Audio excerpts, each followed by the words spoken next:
The sea was restless that evening, heaving and groaning beneath the weight of a coming storm. Captain Elias Thorne stood at the helm of the Black Gull, watching the horizon as the sun bled into the waves. The wind smelled of salt and something else, something old, something forgotten. "Captain," a voice rang out from the crow's nest. "There's something in the water." Elias turned sharply. The first mate, Reed, was already scrambling to the port side, squinting against the dimming light. At first, it was just a dark mass in the distance, bobbing between the white caps like a chunk of driftwood. Then it moved. A massive paw slapped the surface. "By the gods," Reed whispered. "It's a bear." The crew gathered at the rail, murmuring in disbelief. A full-grown bear, far from any shore, was thrashing against the waves, its strength fading fast. Its dark fur was slick and heavy with seawater, and every time it tried to keep its head above the surface, the waves pushed it back down. "It's drowning," Elias muttered. A strange unease twisted in his gut. A bear this far out? Impossible. And yet, here it was, fighting for its life. "Leave it," one of the younger sailors, Finn, muttered. "Nature's will." Elias hesitated. He'd seen plenty of strange things at sea. Ghost lights on the water, whispers from beneath the waves, ships vanishing into the mist, never to return. But something about this felt different. He made his decision. "Lower the net," he barked. "Now." The crew hesitated, but when their captain gave an order, they followed. Within minutes, they had the cargo net lowered, struggling against the rough waters as they maneuvered the ship closer. The bear barely moved now, its massive body sinking inch by inch. "Come on, big fella," Reed grunted as they hooked the net under its frame. "Let's get you aboard." With a heave and a groan of the pulleys, the crew hauled the creature up. Water streamed off its fur in heavy torrents as it sagged onto the deck, motionless. For a long, terrible moment, no one spoke. Then, the bear opened its eyes. They were not the dull, empty eyes of a dying beast. They were deep, gleaming with an intelligence no bear should have. And something else. Something ancient. Elias stepped forward cautiously. The bear's chest rose and fell, its breath ragged, but steady. Then he saw it. Etched into the thick fur along the bear's side, barely visible beneath the wet clumps, were marks. Not scars. Not wounds. Symbols. Strange, curling patterns that glowed faintly, pulsing like dying embers. The old navigator, Calloway, took one look and went pale. "Captain," he whispered, voice shaking. "We should have let it drown." The wind howled, and somewhere in the distance, the ocean answered. The bear didn't move, but its eyes followed them, deep-set, black as the abyss, reflecting the dim lantern light like twin pools of ink. Elias had seen plenty of beasts in his time, wolves lurking at the edges of firelight, sharks circling beneath the hull, waiting for a man's misstep. But this bear, it was watching them, not with the dull gaze of an animal, but with something else. Something knowing. A gust of wind tore across the deck, flinging seawater and salt into the air. The men muttered amongst themselves, shifting uneasily. The Black Gull was no stranger to bad omens. But hauling a half-dead bear aboard in the middle of open water? This was something new. Then Calloway spoke. "Captain," he said, voice thin as old paper. "You need to see this." Elias knelt beside him, eyes narrowing as he traced the strange markings buried in the bear's wet fur. The symbols coiled and curved, intricate as the whorls on a seashell. At first he thought they were scars, tribal carvings, or burns, but when he reached out, he felt warmth, a slow, pulsing heat, like embers buried beneath ash. His gut twisted. What in the hell is this? Calloway swallowed hard. "I've seen something like this before." Reed stepped closer. "Where?" The old navigator didn't answer right away. His gnarled fingers hovered just above the glowing symbols, hesitant to touch them. Then, in a voice just above a whisper, he said, "The Sagahom Stones." Silence. A cold weight settled in Elias's stomach. The Sagahom Stones were legend. Some said they were older than the sea itself. Great pillars hidden in the frozen north, carved with symbols that no man could read. Others claimed they were marks of the old gods, warnings from an age before men built ships, before they dared to sail into the unknown. Elias clenched his jaw. "You think this bear is from the north?" Calloway exhaled, slow and shaky. "I think it's something sent from there." The ship groaned beneath them, timbers creaking. The bear, as if sensing the shift in the air, let out a deep, ragged breath and closed its eyes again. "Get it below deck," Elias ordered. Away from the crew. Two men hesitated but obeyed, gripping the ropes they'd looped around the beast and dragging it toward the cargo hold. Even unconscious, the thing was heavy, its weight dragging against the planks like a felled tree. Reed exhaled, rubbing the back of his neck. "Captain, I don't like this." "I don't either." Elias turned back to Calloway. "If this thing's tied to those stones, what does that mean for us?" Calloway's fingers curled into his coat. He glanced out at the waves, as if searching for something he hoped not to find. "The last ship to see the Sagahom stones," he swallowed. "Never made it home." A heavy silence followed. Then, a thud. A deep, resonant sound from below deck. The bear hadn't moved. The crew that had dragged it away was still on their way down. But something had knocked from inside the ship. A second thud. This time, it came from the hull. From the outside. The men exchanged uneasy glances. Then, from the black waters beyond the ship, something answered. A low, guttural groan. Not the wind. Not the sea. Something else. Something listening. Elias gripped the hilt of his knife, breath slow, steady. They were not alone. The sound was deep, a slow, groaning vibration that rumbled through the ship's hull like a beast exhaling beneath the waves. Elias's grip tightened on his knife. The crew stood frozen, their eyes flicking from one another to the black sea beyond the railing. The wind had died suddenly, leaving the black gull adrift in eerie silence. Then from below deck, another thud, Reed was the first to move, shoving past the others and grabbing a lantern. "I'll check the hold." Elias caught his arm. Not alone. Together, they descended into the belly of the ship. The air grew damp, thick with a mingled sense of salt and wet fur.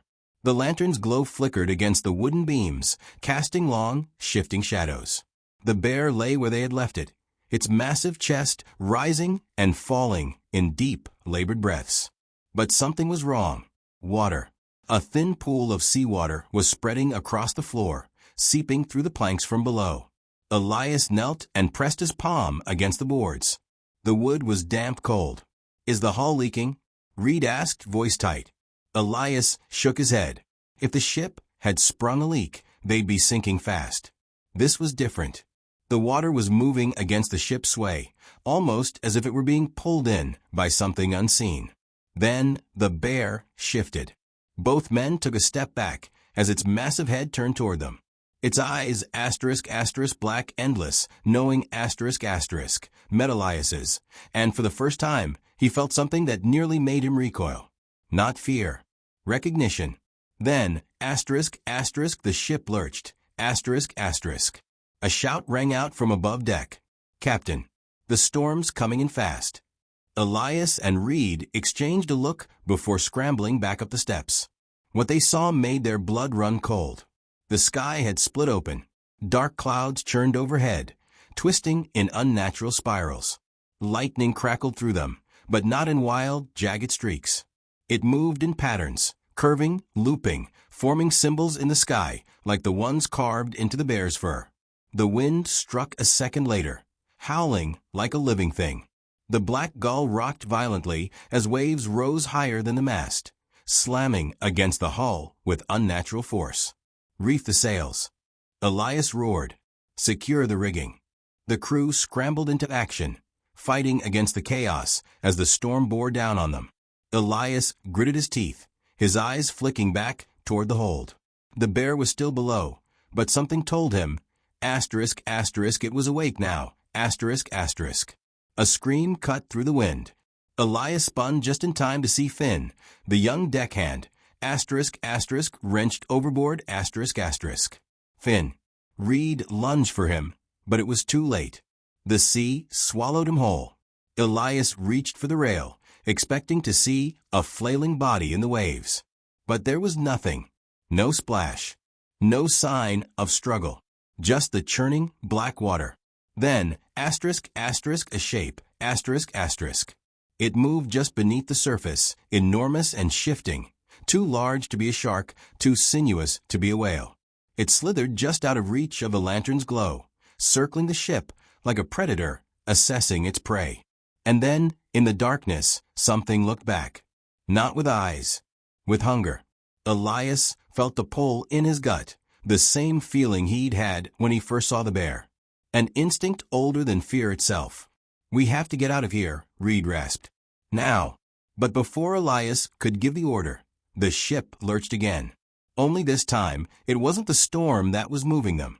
Something had taken hold of the Black Gull, and it was pulling them down. The Black Gull was sinking. Not from a hole in the hull. Not from the weight of the storm. Something beneath them had taken hold. Elias gripped the railing as the deck tilted, sending barrels and crates tumbling toward the stern. The wind howled like a living thing, the storm roaring overhead, but the sea was worse, It wasn't just waves crashing. It was moving. Something in the water pulled at the ship, slow and deliberate, like a fisherman reeling in his line. "Drop the anchor." Elias roared. "We need weight." The crew scrambled, their boots slipping on the rain-slicked deck as they fought to keep balance. Two men wrestled with the anchor's chains, trying to force the ship to hold its ground. Then the voices began. Low at first, a whisper beneath the wind, curling through the rigging, slipping under the deck like fingers in the dark. "Come down." Elias's breath caught in his throat. He turned sharply, but the men around him didn't seem to hear it. Their faces were twisted in fear, yes, but none of them reacted to the voice that pressed against his mind like damp fingers on cold skin. He swallowed hard. "I'm losing it." Then he saw Calloway. The old navigator stood stiff near the mast, staring out at the water, his hands white-knuckled around his talisman. "You hear it," Elias said. It wasn't a question. Calloway gave a single, slow nod. The voice returned, sliding through the storm like an eel in the deep. "Let go. We are waiting. A crack split the air as a massive wave struck the ship's hull. One of the younger deckhands screamed as the force sent him tumbling across the deck. He crashed into the railing, then vanished over the side. The ocean swallowed him whole. No splash. No cry. Just gone. Elias's stomach turned to ice. "Captain," Reed shouted. "The hold." Elias turned to follow his first mate's gaze, and his blood ran cold, The bear was standing.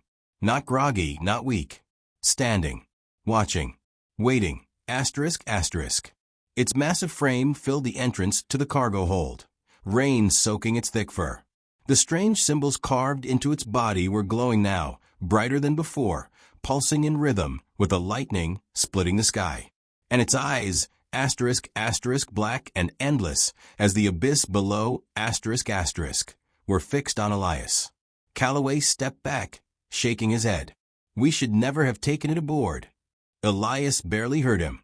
The bear wasn't attacking. It wasn't panicking. It wasn't afraid. It was listening. The whispers swirled through the storm. "Release it. The debt will be paid. Elias's heart pounded. The debt. The bear took a step forward. The ship lurched again, harder this time, though it groaning like the ribs of a dying beast. The ocean's grip was tightening.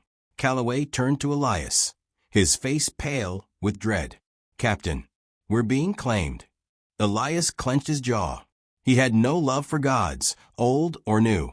No patience for curses or myths. But he knew one thing. The sea did not bargain. And if something wanted this bear, if something was willing to take them all to get it, then he had a choice to make. A terrible choice. Elias turned to his crew. "Cut the ropes." Reed's eyes widened. "Captain, you can't be serious." "I said cut them." The storm screamed around them as the crew hesitated. But one by one they obeyed. The ropes that had bound the bear, the netting that had saved it, fell away. The bear exhaled, and the sea stopped pulling. For a brief, breathless moment, the black gull was still. The ship no longer fought against unseen hands, no longer slipped toward the abyss. Then, without warning, the bear moved. It leapt onto the railing, muscles coiled, breath steaming in the cold night air. It looked at Elias one last time. Then it jumped. The moment it hit the water, the storm vanished. The clouds above dissolved into the sky. The wind died. The monstrous waves fell still. And the whispers, asterisk, asterisk, the whispers were gone, asterisk, asterisk. All that remained was the black sea stretching endlessly in every direction. And the bear was nowhere to be seen. The black gull floated in eerie silence. No wind, no waves, no storm. The sea lay smooth as glass, stretching endlessly beneath a sky now too clear, too empty, as if the storm had never existed at all. The only proof of what had happened was the stunned silence of the crew and the men who were missing. Elias counted in his head, 5 gone Finn, the deckhand who went over, the others who had vanished in the chaos, 5 souls taken by the deep. And for what? For a bear that leapt into the sea like it belonged there. His hands curled into fists. His ship was intact, against all odds, but rage simmered beneath his skin. He turned to Calloway. What the hell just happened? The old navigator looked older than ever, his face pale, his breath coming fast. His fingers trembled over the talisman hanging from his neck. I told you, he rasped. We should never have taken it aboard. That's not an answer, Elias growled. What was it? Calloway swallowed, his gaze darting to the water, as if expecting something to rise from the depths. It was marked, claimed by something older than this ocean. And we stole it. Elias clenched his jaw. He didn't believe in old gods, in curses, or sea witches. But he wasn't a fool either. He had seen things men weren't meant to see. Asterisk, asterisk. And he knew when something had gone terribly wrong. Asterisk, asterisk. The bear's gone, Reed muttered, breaking the silence. The storm's gone. So why doesn't this feel over? Elias didn't answer, but he felt it too. The air was wrong. Still. Too still. Asterisk, asterisk, the sea didn't move. Not a ripple, not a whisper of wind against the sails. The crew shifted uneasily, their eyes darting toward the horizon, waiting for something else to happen. Then, asterisk, asterisk, the first shadow appeared. Asterisk, asterisk. A ripple beneath the surface. A shape moving just beneath the glassy water. Then another. And another. Dozens of dark figures, circling the ship like silent sharks. Reed took a step back from the railing. Captain. His voice was tight. Tell me you see that. Elias did. And his blood ran cold. It wasn't just shapes. It was them. Finn. The missing deckhands. The men lost to the storm. Their faces pale, their eyes black as the abyss. Their bodies drifted beneath the water like they had always belonged there. No air bubbles. No signs of drowning. Just waiting. Watching. Asterisk, asterisk. Then one of them spoke. A whisper curled through the air, soft as the tide, pressing against Elias's ears without passing through his crew. You are not free. Elias's breath caught. The whisper slid against his skull, like fingers curling around his throat. A debt was paid. But a curse remains. Asterisk, asterisk. The ship rocked suddenly, snapping Elias out of the trance. The shadows below scattered, vanishing into the deep. The water, so perfectly still before, rippled once more, as if nothing had happened. The wind returned. A gentle breeze filled the sails. The black gull was moving again. Reed exhaled sharply. I don't like this. Neither did Elias. But he knew one thing for certain. The bear was gone. But whatever it had brought with it, that was still here. And it wasn't done with them yet. The black gull moved forward, but the ocean felt wrong. Elias gripped the helm, his knuckles white. The wind had returned, the sails were full, and yet nothing felt natural. Every gust of wind, every ripple in the water, it all felt placed, like a stagehand shifting the props of a grand performance. And they were the audience. Or worse, the actors. The men were silent. Even Reed, who always had something to say, stood stiff near the mast, his gaze locked on the water. Calloway hadn't moved since the last whisper. His fingers still clutched his talisman like a drowning man holding a rope. Elias exhaled. "We're getting out of here." Reed finally looked at him. "And where exactly is here?" Elias had no answer. They had maps, compasses, stars overhead. But something gnawed at the back of his mind. Asterisk, asterisk, were they even in the same ocean they had started in? Asterisk, asterisk, the storm had swallowed them whole, dragged them deep into somewhere else. The only thing that had saved them was the bear. And now it was gone. A deep creak rolled through the hull, long and slow, like the ship was exhaling. Elias stiffened. The crew heard it too. The sound came not from the ropes, not from shifting wood, but from below deck. Reed swallowed hard. "Captain, please tell me that's just the ship settling." Elias didn't answer. He moved toward the cargo hold hatch, his gut twisting. He had watched the bear leap overboard, had seen its body hit the water, had felt the moment the sea had let them go. So why did it feel like something was still here? He yanked the hatch open. The air from below deck was cold. Wrong. The lantern's glow flickered as he descended, his boots hitting the planks with slow, deliberate steps. The smell of seawater was thicker now. And then he saw it. At first, he thought it was just a shadow, a trick of the light. But then the light shifted, and the markings came into view. Symbols. Not scratched into fur, not burned onto the back of a bear, asterisk, asterisk, but carved into the wooden planks of his ship, asterisk, asterisk. Fresh, deep, pulsing with a faint glow. Elias's breath hitched. His fingers hovered over them, feeling the same unnatural warmth he had felt on the bear's body. This wasn't over. Something had stayed behind. "Captain." Reed's voice was shaking. Elias turned. Reed stood at the top of the steps, his face pale. His hand pointed to something behind Elias. Elias turned back, and his breath stopped. The markings on the planks were changing.